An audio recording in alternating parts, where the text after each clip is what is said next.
Batman Superman issue 14 finds the world's finest boot up their villain database for the first time, but Superman wonders how this will be different from the other programs Batman has tried. Batman says that after everything with Batman Who Laughs, they owe it to the world and themselves to try again and find new ways to combat their enemies, and this time, Batman has an idea on how to make it different, and if the program works, they can proudly say it helped make the world a better place. In the present, Batman, Superman, Steel, and Batwoman battle the villains that Brainiac has created to combat them. Batman tells Superman that Composite Superman went down to Earth, and Clark is aware, knowing the villain is in Metropolis, hoping Bruce can find a way to shut the program's core down. Superman blasts off to Earth as Batman reminds Batwoman that they now have a war on two fronts, and Superman was the only one able to make it to Metropolis in time. Steel wants to know what is happening, so Batman tells him how Brainiac's virus got into the Batcomputer and fused with his villain profile program, gaining sentience which caused it to lure the heroes to the moon to run tests on them to better understand their systems, and now it wants to kill them. Batwoman thinks that Bruce's new child is rebelling, and he knows, saying he needs time to think on it. Luckily, Steel unleashes an EMP wave, wiping out the robots and giving them some breathing space. John Henry says that while it's a huge drain on his power and it hurts, it's worth giving them a few minutes. Batman appreciates it, knowing, like what Batwoman says, his child is acting out, so he needs to give it a stern talking to. He asks if John Henry can hack an army of robots, and the hero is more than willing to give it a go, hoping Superman has Earth under control. In Metropolis, the Composite Superman wreaks havoc through the streets, wondering what type of villain he should be, one of chaos or order, or maybe both, and the destruction of Metropolis will help him understand that. A little girl confronts the villain, saying that he's not Superman or Batman, and they would never create something like him, and Superman is going to get him. Composite is happy about that, since he would hardly be a villain without a hero to come stop him. The girl's family come and grab her, telling the villain to stay back. The Composite Superman finds it interesting that they are running in fear from him, wondering what their reaction will be if he destroys their city. A wall of ice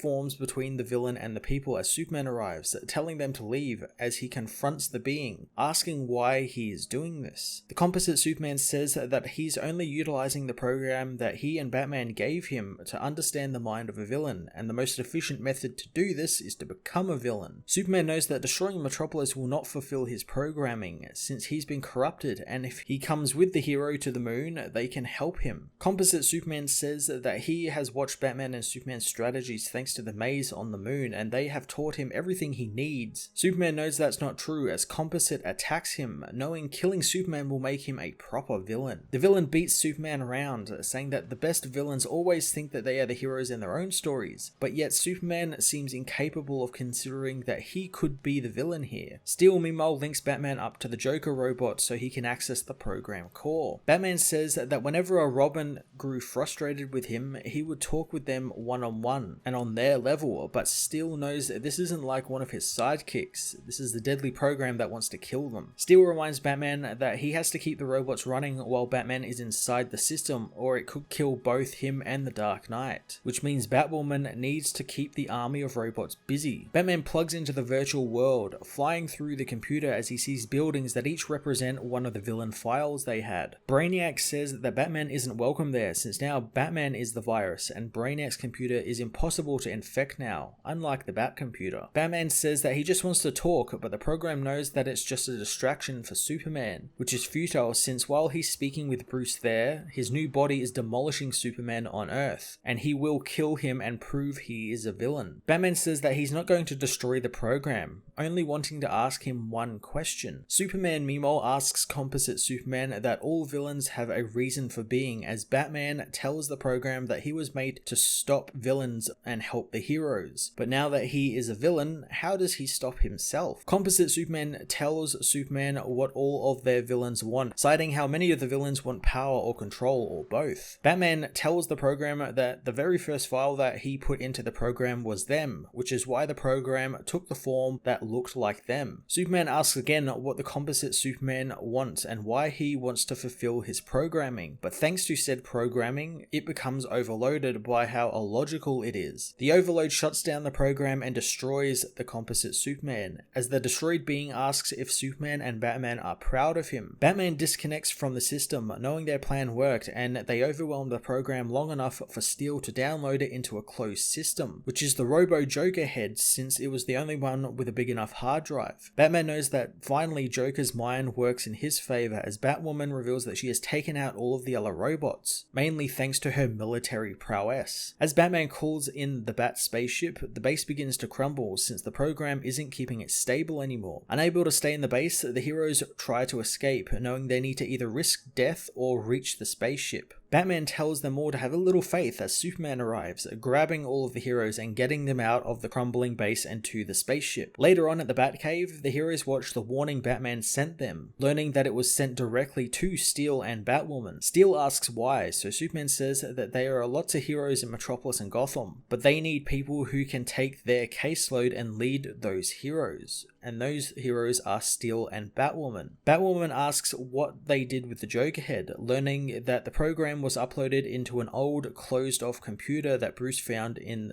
the mansion. And since it's an AI and can think for itself, it means it's a life form and it should be protected until they can figure out what to do with it. Steel wonders what the program is doing inside the closed computer, as the virtual Composite Superman becomes the protector of the virtual world. Batman intends on getting the cave cleaned up, but the other heroes quickly take their leave thanks to their own problems to deal with. Batman Superman issue 14 ended the Composite Superman story arc in a fun, action-packed way that helped update the concept of the Composite Superman to modern times and add some pretty interesting developments to his character, making him not really a villain but more of a misunderstood hero. I really enjoyed Superman and Batman working together with other members of their family, members who don't really get a lot of play, especially in Steel's regard, so to have him play a quite integral part of stopping Brainiac and the virus was pretty damn cool. I thought the heroes beating the computer by using their intelligence and having a united front against the computer despite both battles taking place thousands of miles apart was really great and goes to show how well Superman and Batman work together and how they operate with one another. I'm going to give this issue a 9 out of 10.